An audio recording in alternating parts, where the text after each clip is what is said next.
면접 답변부터 스피치까지 면접의 완성. 안녕하세요, 박소연쌤입니다.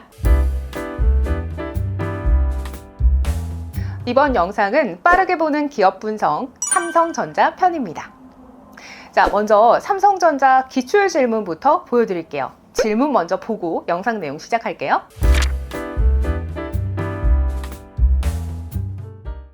자, 지금 이 질문들은 실제로 삼성전자 면접에서 기업에 대한 관심도 그리고 산업에 대한 이해도를 파악하기 위해 실제로 나왔던 기출 질문입니다. 어때요? 여러분들이 삼성전자 면접에서 이러한 질문들을 받았다고 한다면 과연 자신감 있게 대답할 수 있었을까요? 뭔가 걱정이 조금 되신다면 이번 영상에 주목해 주시기 바랍니다. 빠르게 보는 기업 분석 삼성전자 편 시작하겠습니다. 네, 먼저 삼성전자 무슨 사업을 하는 곳인지 그 설명부터 정리를 좀 해봐야 될 것 같습니다. 이 삼성전자는 한국과 DX 부분 산하의 해외 9개 지역 총괄과 DS 부분 산하 해외 5개 지역 총괄의 생산 판매 법인, 그리고 SDC, 하만 산하 종속기업 등 232개의 종속기업으로 구성된 이 글로벌 전자 기업입니다. 작년도 매출액의 경우를 살펴봤을 때 302조 2,314억 원이었는데요. 이 전년 동기 8.1% 정도 증가한 수치라고 하네요. 이 주요 매출처로는 애플과 이 전자제품과 컴퓨터 관련 제품을 종합적으로 판매하는 미국의 대형 유통업체 베스트바이, 또 독일에 본사를 두고 통신회사를 두고 있는 도이치텔레콤, 퀄컴 등이 있습니다. 자, 삼성전자의 주요 제품은 다음과 같습니다. 크게 DX, DS, SDC, 하만 등이 있는데요. 먼저 가장 중요한 부분은 당연히 DX겠죠. 살펴볼게요. 전체 매출비 중에 60.4%를 차지하고 있는 TV나 모니터, 냉장고, 세탁기, 에어컨과 같은 것들이 있습니다. 현재 삼성은 이 제품의 컨셉으로 프리미엄 TV, 또 경험을 중시하는 우리 소비자들을 위한 라이프스타일 TV, 그리고 소비자들의 다양한 니즈에 맞춘 비스포크 제품 등의 차별화된 제품군을 가지고 있습니다. 기술과 디자인으로 이 디지털 글로벌 시장을 이끌고 있다고 볼 수 있겠는데요. 특히나 이 제품군들 중에서 TV 같은 경우에는 무려 2022년까지 17년 연속으로 세계 시장 점유율 1위를 유지하고 있습니다. 또 핵심 제품인 스마트폰인 갤럭시는 이 브랜드를 통해서 프리미엄부터 보급형까지 다양한 제품 라인업을 구축하고 있습니다.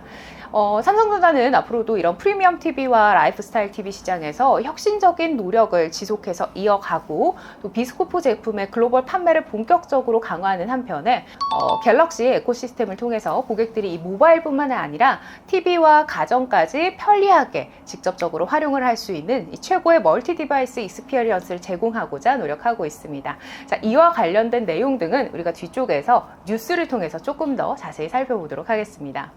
자, 다음으로는 이 전체 매출의 32.6%를 차지하고 있는 DS 부문입니다.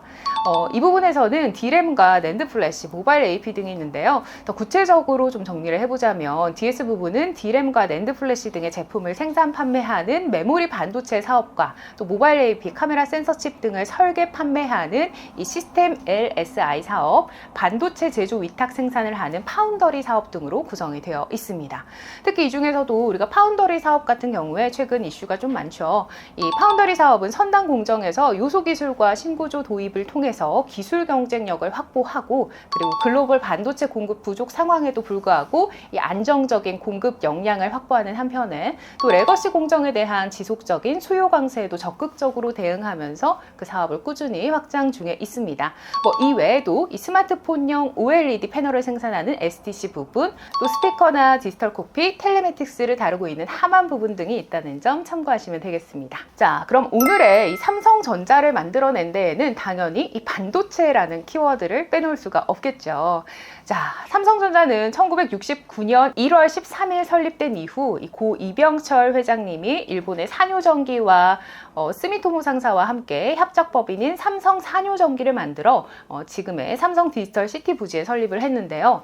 당시에 이 삼성이 동양 방송을 소유하고 있었기 때문에 이 가전, TV 이런 것들을 만드는 게 당연히 더 많은 매출 구조를 만들 수 있었던 상황이었기 때문에 어찌 보면 당연한 수순이었다는 생각도 좀 듭니다. 자, 그 이후에 이 삼성전자는 한국에서 적극적으로 전자제품을 만들어서 판매하기 시작했고, 이후 한국전자통신 삼성전자신을 인수하면서 반도체 개발에도 적극적으로 나서게 된 것이죠.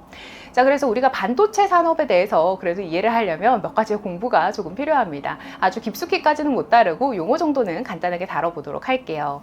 자, 아주 기초적인 것만 짚어보게 된다면 용어가 헷갈리는 분들을 위해서 먼저 앞서 말씀드렸던 D램과 낸드 플래시가 어떤 차이가 있는지 좀 정리를 해보겠습니다. 둘 다 데이터 저장 장치라는 데에는 모두 동일한 기능을 하고 있지만 D램 같은 경우에는 시간이 지나면 날아가 버리는 휘발성 메모리 반도체고요. 따라서 이 처리 속도는 빠르지만 상대적으로 용량이 조금 작고 또 전원이 꺼지면 날아가기 때문에 주로 우리가 PC의 주 기억 장치에 사용하고 있다고 생각하시면 되겠습니다. 자, 그리고 낸드 플래시 같은 경우에는 정보 수정이 가능한 비휘발성 메모리 반도체입니다. 쉽게 말해서 데이터의 영구 저장을 목적으로 사용하는 곳에 쓰게 되는데요. SD카드나 SSD, USB에 사용되는 것이 바로 이것이라고 보면 되겠습니다. 자, 그리고 반도체를 만들기 위해서는 이 반도체의 제조 공정인 팔공정에 대해서 어느 정도 이해를 하셔야 되는데요. 그림과 함께 살펴보시면 좋겠습니다. 먼저 웨이퍼 제조를 거쳐서 산화 공정을 거친 다음에 포토 공정을 거칩니다. 이후 만들어진 도면에 따라서 식각 공정을 거치고 그 이후에 방막 증착 공정을 거쳐서 이후에 금속 배선 공정을 거치고 최종적으로 정기적 테스트 공정을 거친 다음에 패키징을 하게 됩니다. 네, 사실 국내 반도체 생산 기업의 기술력은 단연코 세계 1위입니다.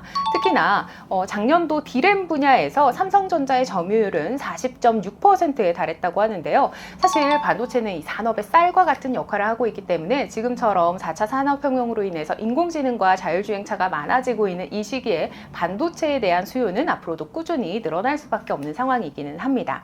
다만 반도체 시장 자체가 현재 코로나19를 겪고 오면서 큰 또 위기를 맞이했기 때문에 이로 인해서 삼성전자의 올해 년도 수익에 대한 부분도 빨간불이 조금 켜졌다고 볼 수가 있는데요. 이와 관련해서 삼성전자 또한 이 메모리 반도체 고객사의 주문량을 조정해서 가격이 큰 폭으로 좀 떨어진 데다가 또 재고자산 평가에서 손실이 있었던 것을 이번 수익금의 감가 요소로 크게 생각하고 있습니다.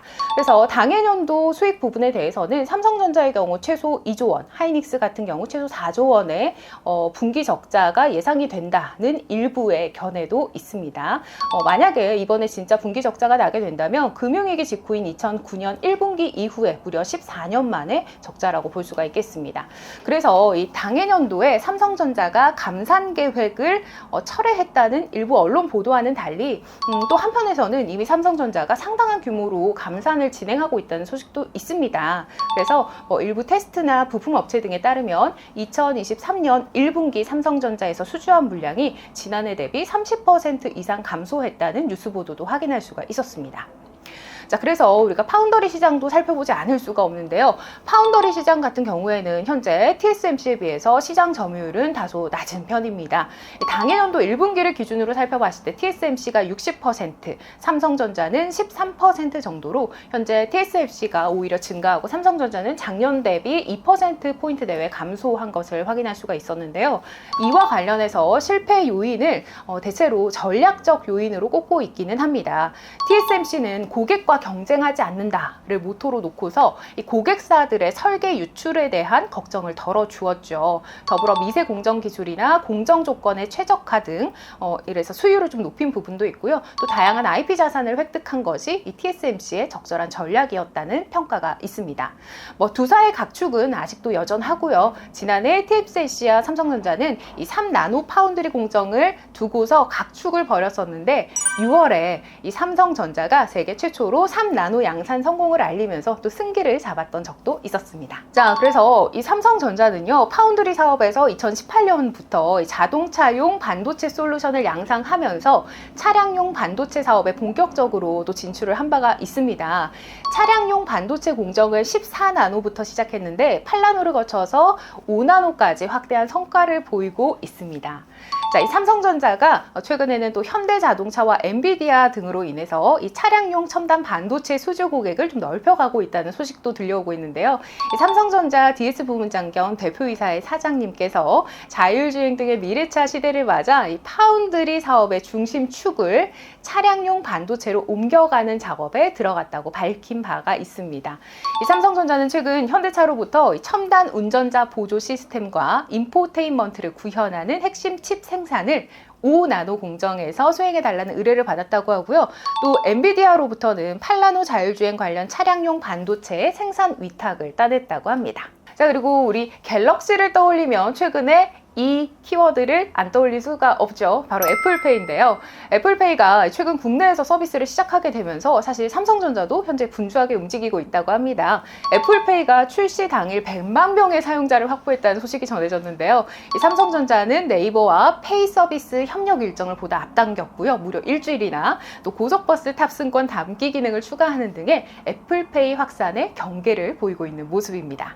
네, 자, 그리고 삼성전자는 최근 이 세계 최대 규모, 세계 최대 전자전시회 CES 2023에서 맞춤형 경험으로 여는 신연결시대라는 제안을 갖고서 여러 가지 비전을 보여준 바 있습니다. 크게 내용을 좀 살펴보자면 스마트싱스나 녹스, 빅스비 등의 3대 핵심 플랫폼 기반으로 고객에게 차별화된 경험을 제공하겠다. 또 집 안에서 밖으로 스마트싱스를 확장시켜서 더욱 가치 있고 풍부한 경험을 제공하겠다. 메터 HCA 파트너십을 통해 스마트싱스의 에코시스템을 무한으로 확장하겠다 등의 꾸준한 비전을 보여주고 있습니다.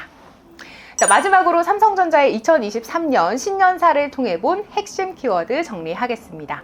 가장 핵심 문장은 바로 이 문장이지 싶어요. 다시 한번 한계의 벽을 넘자. 2023년은 친환경 경영 전략을 본격화하는 원년이라고 정의하고 있습니다. 그래서 친환경 기술을 우리의 미래의 경쟁력으로 적극적으로 육성하고 또 삼성의 제품을 사용하는 것이 지속 가능한 내일을 만드는 것이 되도록 하자라는 의미의 문장이었는데요. 그래서 주요 핵심 문장을 몇 가지 좀 살펴보자면 과감한 도전과 변신으로 도약의 전환점을 만들자 이런 표현을 하셨고요. 또 현재의 위기에 어떻게 대응하느냐에 따라 앞으로의 위상과 경쟁력이 달라지게 될 것이라고 이야기하셨습니다. 또 경영의 체질과 조직 문화를 새롭게 변화시키고 미래를 위해서 더욱 과감하게 도전하고 투자하라고 하셨고요. 어려울 때일수록 세상에 없는 기술, 세상을 바꿀 수 있는 기술을 발굴하고 양보할 수 없는 절대적 가치인 품질력을 제고하고 또 고객의 마음을 얻고 차별화된 경험을 제공해서 기술 경쟁력 확보에 전력을 다하자. 마지막 문장, 새로운 역사를 만들기 위해 모든 변화를 만들어내는 원동력은 우리 임직원 여러분들이라며 다양성, 공정성, 포용에 기반한 열린 조직 문화를 만들기 위해서 최선을 다하겠다라는 의미를 해주셨습니다. 자, 지금까지 삼성전자 빠르게 보는 기업 분석 편 여러분들께 전해드렸습니다. 여러분들 면접 준비에 도움 되셨기를 바랄게요.